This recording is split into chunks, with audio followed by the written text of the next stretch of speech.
Stan from Cyprus has a question about a fence fix. Well, this cedar fence he's showing you here had batten boards. It's less than a year old, Tom. Right. And Stan writes, as you can see, the batten boards were nailed to the 6-inch wide pickets using 2 nails side by side. And the 6-inch pickets and the batten boards are now cracking.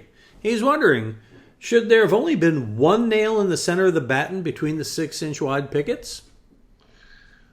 When you have a board and batten system, it's kind of odd to have it on a fence, but it can be done. Well, just for the uninformed, what exactly is a board and batten system? Okay, the boards are the pickets. The battens are the little boards that go on top. So, it's like it's structured like a little bit different, where it gives you a different look. Is it mostly cosmetic? There's a historical thing behind that. Oh, okay.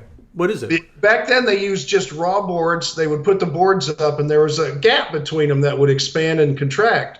So they wanted to cover that space, and so they would put a batten board, which was a small board, right on top of them. But they would not nail to the boards. They would nail to the framing behind it. So behind it, the boards could expand and contract, and you wouldn't see the space. Hence the cracking. When you nail to the boards, it's going to move with the boards. So they just built the fence wrong.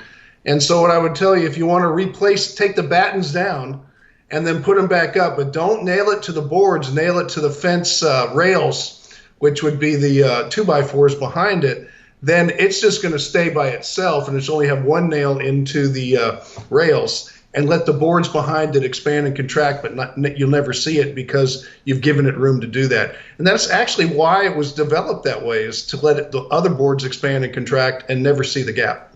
It's kind of a nice look, though, don't you think? Kind of an notched up kind of look. It's a very New England look. That's where it was all developed, on the Northeast. So, and I know you were from there, Charlie, so you probably saw a lot of it as you were growing up and didn't even realize it. Actually, but yeah, it's a good look. You know, I didn't see fenced backyards till I moved to Texas. Well, not the fence. I'm talking about houses. Oh, houses. Oh, yeah. Houses were done that way. Yeah. That's why I say fence is a little odd. Somebody tried to get creative but didn't quite understand the concept. Well, we give them A for effort.